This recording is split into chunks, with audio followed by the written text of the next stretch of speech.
Hello, good morning बच्चों। कैसे हो? मैं वीरेंद्र भीमवाल आपका स्वागत करता हूं आपके अपने चैनल में, जिसमें हम आपका आज चैप्टर नंबर 8 स्टार्ट करने जा रहे हैं, जो केमिस्ट्री का लास्ट पोर्शन है तुम्हारा। केमिस्ट्री में हम 5वां, 6ठा, 7वां चैप्टर अभी तक पढ़ चुके हैं। आज 8वां चैप्टर पढ़ने जा रहे हैं, जो कि तुम्हारे लिए बहुत इम्पोर्टेंट है और नया चैप्टर ऐड हुआ है तुम्हारी बुक में वो, ठीक है ना। मतलब नया है तुम्हारे लिए, 9वीं क्लास तक इसके बारे में कुछ नहीं पढ़ा था तुमने, ठीक है। तो इसमें हम क्या पढ़ेंगे, चैप्टर का नाम जैसे हमारा है कार्बन व उसके यौगिक। तो कहने का मतलब ये हुआ कि कार्बन के बारे में पढ़ेंगे सब कुछ, ठीक है। कार्बन क्या होता है, कार्बन के बारे में 2-4 विशेषताएं, कार्बन कहाँ कहाँ यूज आता है, उस सब के बारे में पढ़ेंगे। थोड़ा लंबा चैप्टर है, ठीक है। तो एंजॉय से पढ़ो, मस्ती से पढ़ो।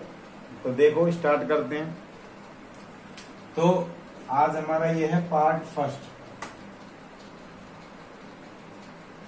ठीक है। तो सबसे पहले एक टॉपिक आता है जैव शक्ति सिद्धांत।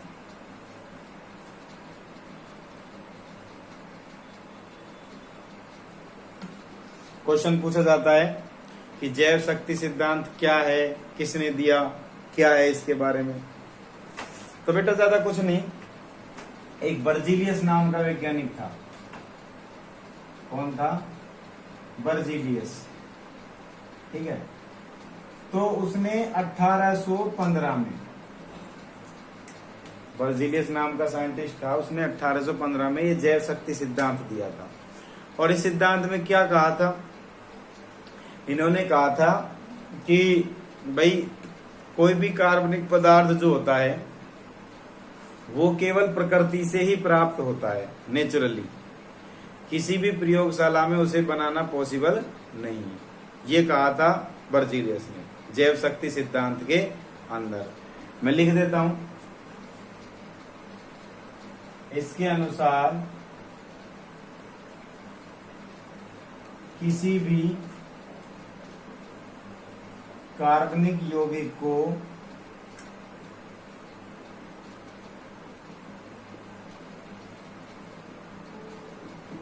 प्रकृति द्वारा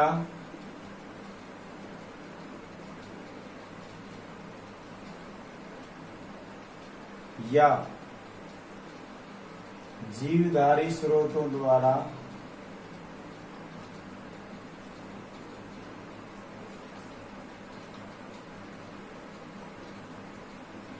ही प्राप्त किया जा सकता है।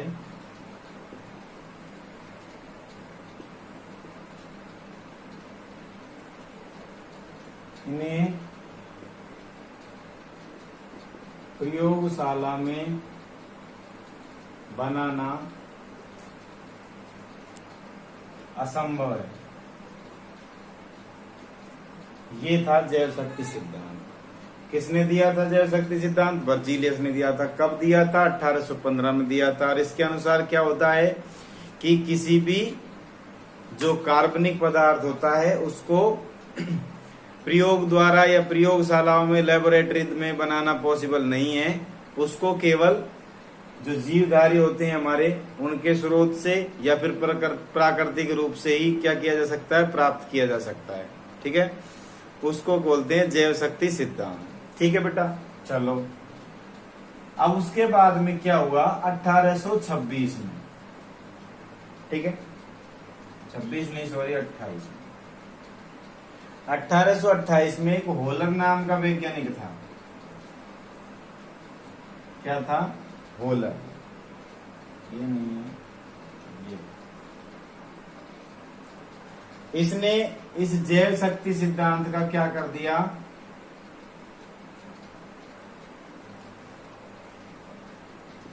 खंडन कर दिया बेटा, ठीक है। जैव शक्ति सिद्धांत को खत्म कर दिया। उसने जो बात बोली थी बर्जीलियस ने, उसको गलत साबित कर दिया। इसलिए जैव शक्ति सिद्धांत का क्या हो गया? खंडन हो गया, ठीक है। अब इसने ऐसा क्या किया भाई कि भाई जैव शक्ति सिद्धांत का खंडन हो गया। तो इसने क्या किया भाई, प्रयोगशाला, इसने क्या कहा था कि कार्बनिक पदार्थ को प्रयोगशाला में बनाना पॉसिबल नहीं है। जबकि होलर ने क्या बताया कि यदि हम अमोनियम सल्फेट प्लस पोटेशियम साइनेट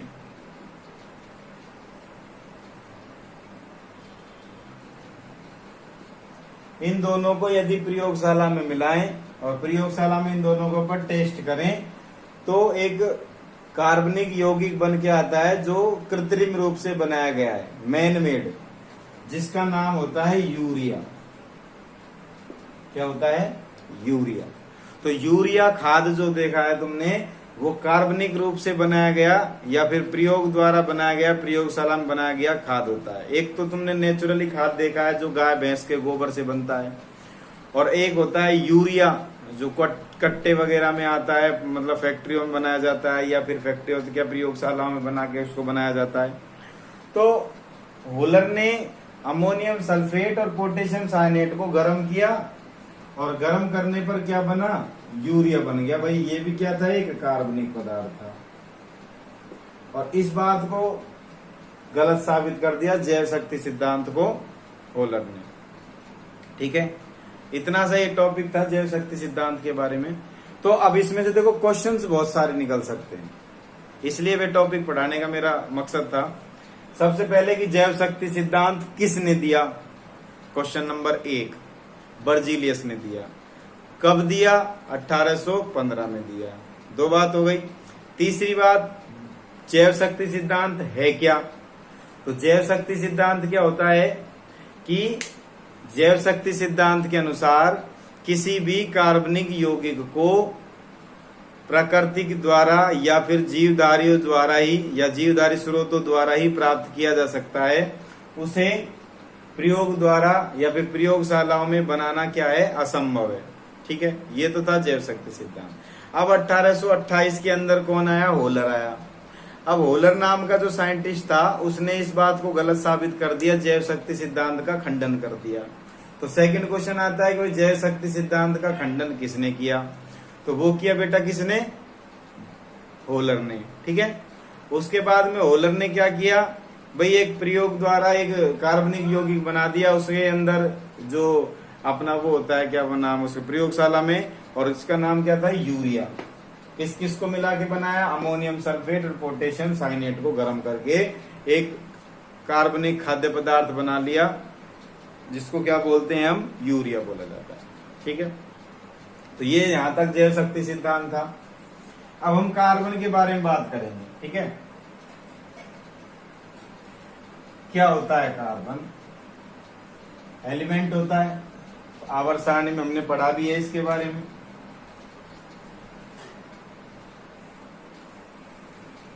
ठीक है, एलिमेंट पढ़े हैं ना हमने, आवर्त सारणी में पढ़े थे पिछले चैप्टर में, जिसमें hydrogen, helium, lithium, beryllium, boron, carbon, nitrogen, oxygen वगैरह सब कुछ पढ़े हैं। ठीक है, तो उसमें क्या कि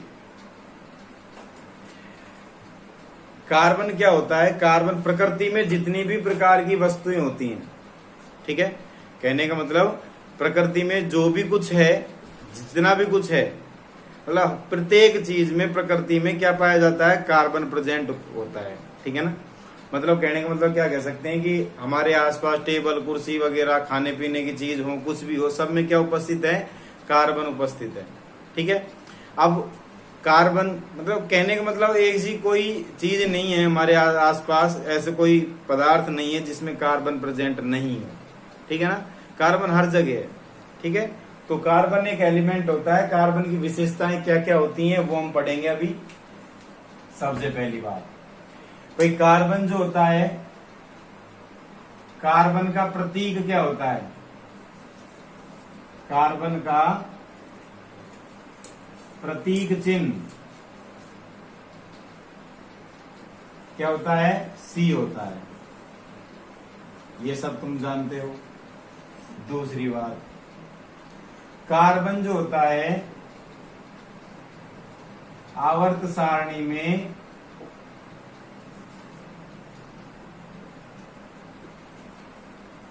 छह नंबर पर आता है। बोलोगे सर ये भी पता है हमको, चलो अच्छी बात है, पता है तो। तीसरी बात, कार्बन का इलेक्ट्रॉनिक विन्यास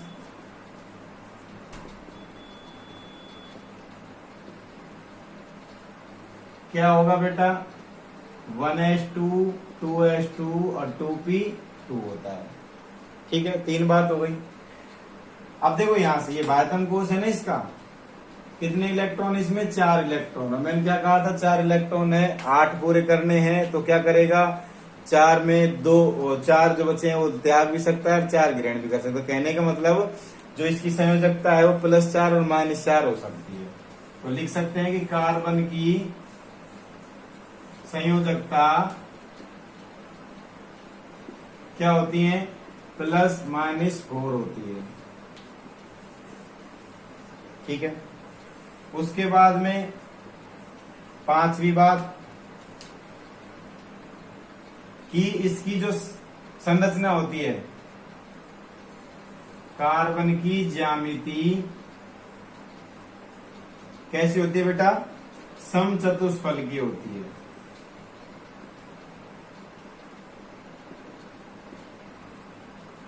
और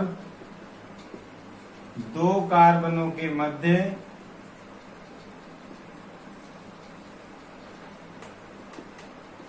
एक 109 डिग्री 28 मिनट का कोण होता है।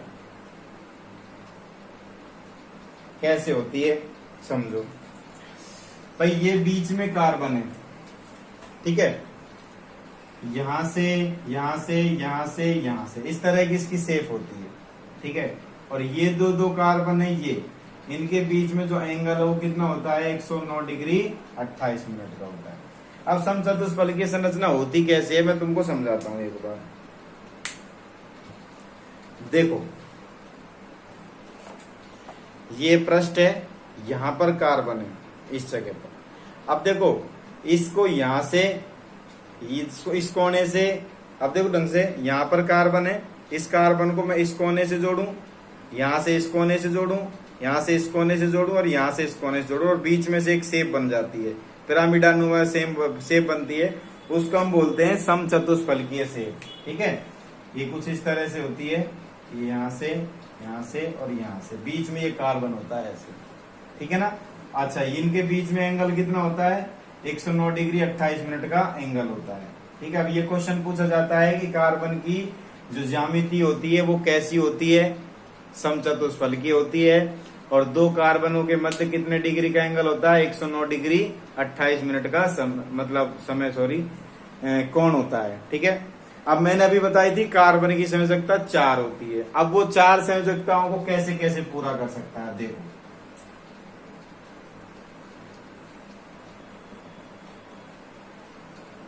ये विशेषताएं ध्यान रखनी है, एग्जाम में इंपॉर्टेंट होती हैं, पूछी जाती हैं।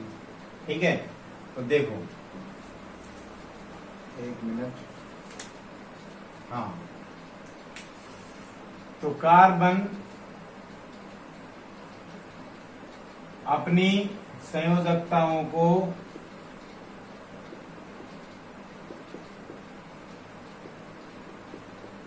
निम्न प्रकार से पूरी कर सकता है। पहला, 4 एकल संयोजी। दूसरा, 2 द्विसंयोजी। क्या होते हैं अभी समझ में आ जाएगा। तीसरा, 1 त्रिसंयोजी और 1 एकल संयोजी। और चौथा होता है 1 द्विसंयोजी और 2 एकल संयोजी। ये 4 तरह से पूरा कर सकता है। 4 एकल संयोजी हो गए, 2 द्विसंयोजी हो गए, 1 त्रिसंयोजी, 1 एकल संयोजी, और 1 द्विसंयोजी और 2 एकल संयोजी हो गए 4। इसमें 4 है, इसमें भी 4 है, इसमें 3 और 1 4, इसमें 2 और 2 4। तो देखो एकल संयोजी का मतलब ये कार्बन है तो अपनी 4 संयोजकता ऐसे पूरी कर सकता है, मतलब चारों तरफ से एकल संयोजी से जुड़ सकता है, एकल बंध से जुड़ सकता है। ठीक है। दूसरी दो द्विज संयोजी मतलब दो इधर से और दो इधर से ऐसे जोड़ सकता है। ठीक है। तीसरा एक त्रिसंयोजी मतलब एक साइड से 3 बॉन्ड से और एक साइड से सिंगल बॉन्ड से जोड़ सकता है। ठीक है। और चौथा हो गया एक द्विसंयोजी और 2 एकल संयोजी, इस तरह से जुड़ सकता है। इसके अलावा और कोई चौथी पांचवी कोई पोजीशन पॉसिबल नहीं है कि कार्बन अपने अन्य परमाणु के साथ जो जुड़े वो अलग तरीके से अपनी संयोजकता पूरी करे। 4 एक तरफ से जुड़ सकता है, दो तरफ से जुड़ सकते हैं, एक 3 और एक से जुड़ सकता है, और एक 2 और एक से जुड़ सकता है। मतलब 4 एकल संयोजी हो गए, 2 द्विसंयोजी हो गए, एक त्रिसंयोजी और एक एकल संयोजी हो गया, और एक द्विसंयोजी और 2 एकल संयोजी हो गए। इस तरह से अपनी कार्बन अपनी संयोजकता है उनको पूरा कर सकता है। ठीक है। उसके बाद में नेक्स्ट क्या होती है इसकी विशेषता जो इंपॉर्टेंट है, ध्यान रखना, मिटा रहा हूं मैं।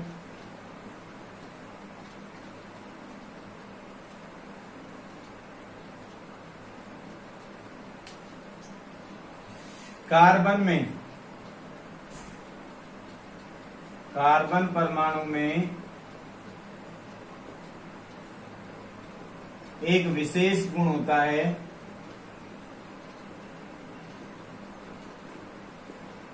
क्या होता है भाई? यह अन्य कार्बन परमाणु के साथ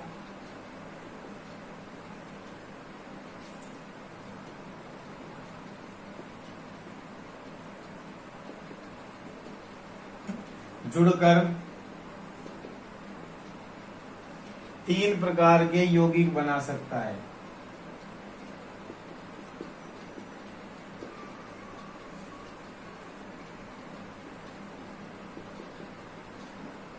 ठीक है। कौन कौन से? पहला होता है शाखित,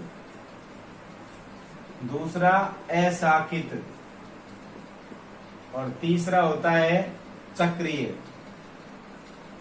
ये 3 प्रकार के यौगिक बना सकता है, और इसी को ही कार्बन की श्रृंखलन प्रवृत्ति कहते हैं। क्वेश्चन पूछा जाता है भाई, इंपॉर्टेंट क्वेश्चन में ध्यान रखना, ये टॉपिक जो है ये अभी बताया, ये पॉइंट जो है इंपॉर्टेंट है कि कार्बन की श्रृंखलन प्रवृत्ति को समझाइए। तो कार्बन की श्रृंखलन प्रवृत्ति क्या होती है बेटा? कि कार्बन परमाणु में एक विशेष गुण होता है कि यह अन्य कार्बन परमाणु के साथ जुड़कर 3 प्रकार के यौगिक बना सकता है, शाखित, अशाखित और चक्रीय। क्या होते हैं समझो। शाखित का अगर बीच में से तोड़ें तो शाखा शब्द आ रहा है, शाखा, और शाखा क्या होती है? ब्रांचेज होती हैं, जैसे पेड़ में निकली हुई होती हैं शाखाएं।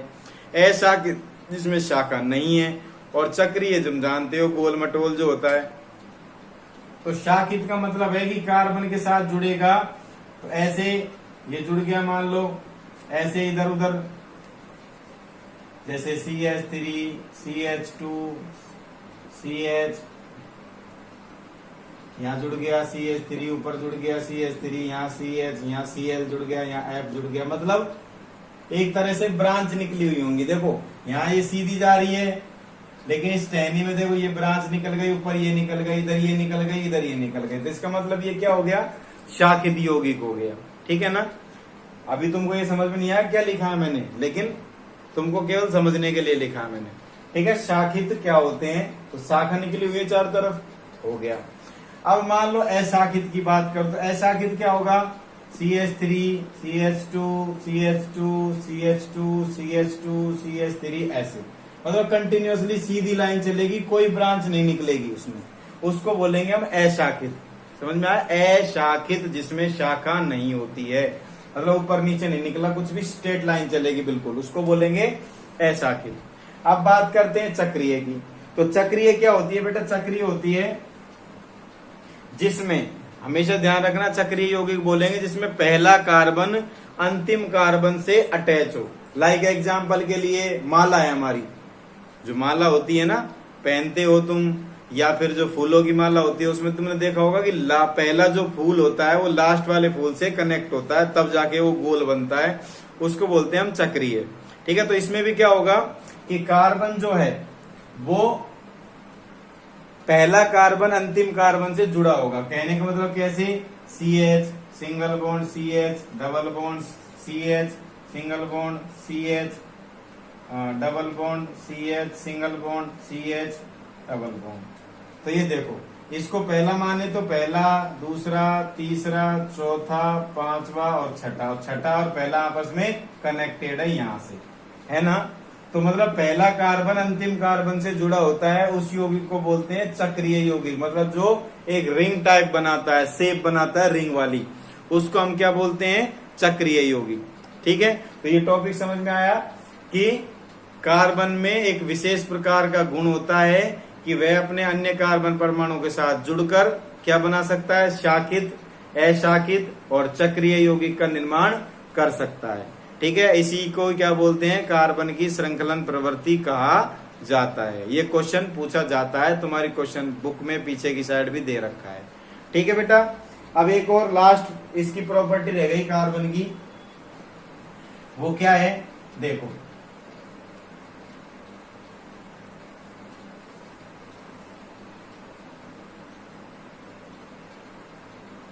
कि कार्बन अन्य कार्बन परमाणु के साथ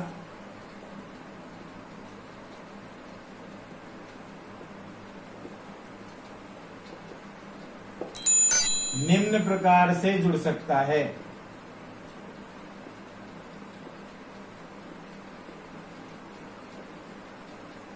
पहला, एकल बंध से,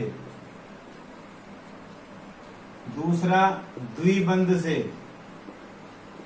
और तीसरा होता है त्रिबंध से। ठीक है, जैसे ये कार्बन है, ये कार्बन है, तो ये दोनों जो आपस में जुड़ेंगे वो सिंगल बॉन्ड से जुड़ सकते हैं। ठीक है, इस तरह से ये आपस में यहां से देखो कनेक्ट है ना सिंगल बॉन्ड से, ये वाला हिस्सा, ये तो सिंगल बॉन्ड से कनेक्ट है, इसको एकल बंध कहते हैं। जो सिंगल बॉन्ड होता है उसको एकल बंध कहते हैं। अब जब आपस में जब एकल बंध से जुड़ते हैं तो उनको बोला जाता है एल्केन। क्या बोलते हैं बेटा, एल्केन।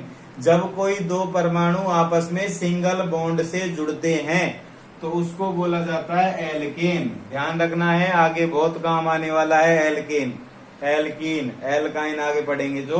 तो जरूर नहीं कार्बन परमाणु ही हो, कोई और भी परमाणु जो होगा जो आपस में एक दूसरे से सिंगल बॉन्ड से जुड़े हैं। यहाँ पर देखो ये सिंगल बॉन्ड से जुड़ रहा है ना एकल बॉन्ड से, तो उसको बोला जाता है एल्केन।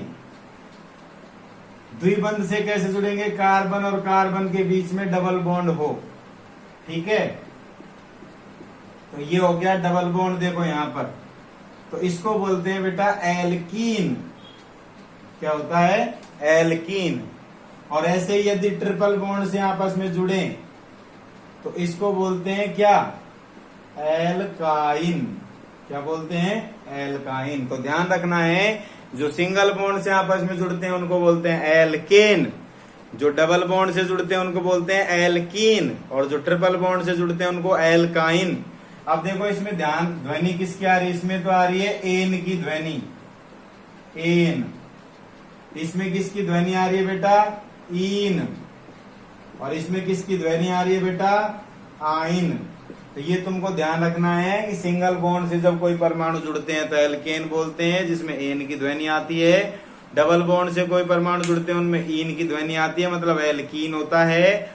और ट्रिपल बॉन्ड से जो कोई परमाणु जुड़ता है तो उसमें एल्काइन होता है, मतलब आइन की ध्वनि आती है। ठीक है, अच्छा, ये हमारा आज पार्ट फर्स्ट में हम इतना ही पढ़ेंगे कार्बन की विशेषताओं के बारे में ही।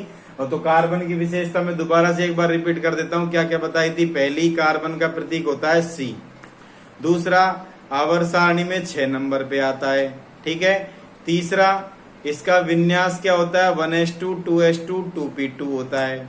चौथा, संयोजकता कितनी होती है, ±4 हो सकती है। पांचवी, इसकी शेप कैसी होती है, समचतुष्फल की होती है। और दो कार्बनों के मध्य 109 डिग्री 28 मिनट का कोण होता है। ठीक है, उसके बाद पांचवी मैंने बताई थी कि भाई कार्बन परमाणु जो होता है वो अन्य कार्बन परमाणु से जुड़कर अपनी जो संयोजकता है 4 को वो 4 तरह से पूरी कर सकता है। 4 एकल संयोजी, दो द्विसंयोजी, एक त्रिसंयोजी और एक एकल संयोजी, और चौथा होता है एक द्विसंयोजी और दो एकल संयोजी।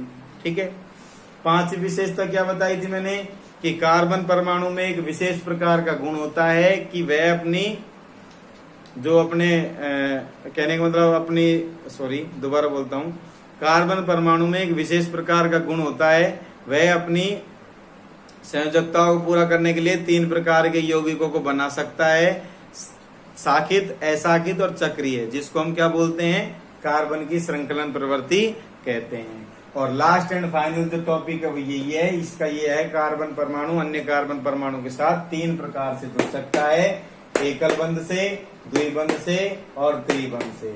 एकल बंध को बोलते हैं एल्केन, द्विबंध से जुड़े होते हैं उसको बोलते हैं एल्कीन, और ट्रिपल बंध से जुड़ते हैं उनको एल्काइन, मतलब एन इन आइन। एन होगा तो सिंगल, इन होगा तो डबल और आइन होगा तो ट्रिपल। ठीक है बेटा, तो आज हम पार्ट फर्स्ट के अंदर क्या पढ़े हैं, कार्बन व उसकी विशेषताएं। आगे पढ़ेंगे हाइड्रोकार्बन के बारे में, क्या होता है आगे पढ़ेंगे सेकंड पार्ट के अंदर। ठीक है, तो बेटा आज इतना ही, जल्दी पार्ट 2 के अंदर मिलते हैं। ठीक है, तब तक के लिए बाय।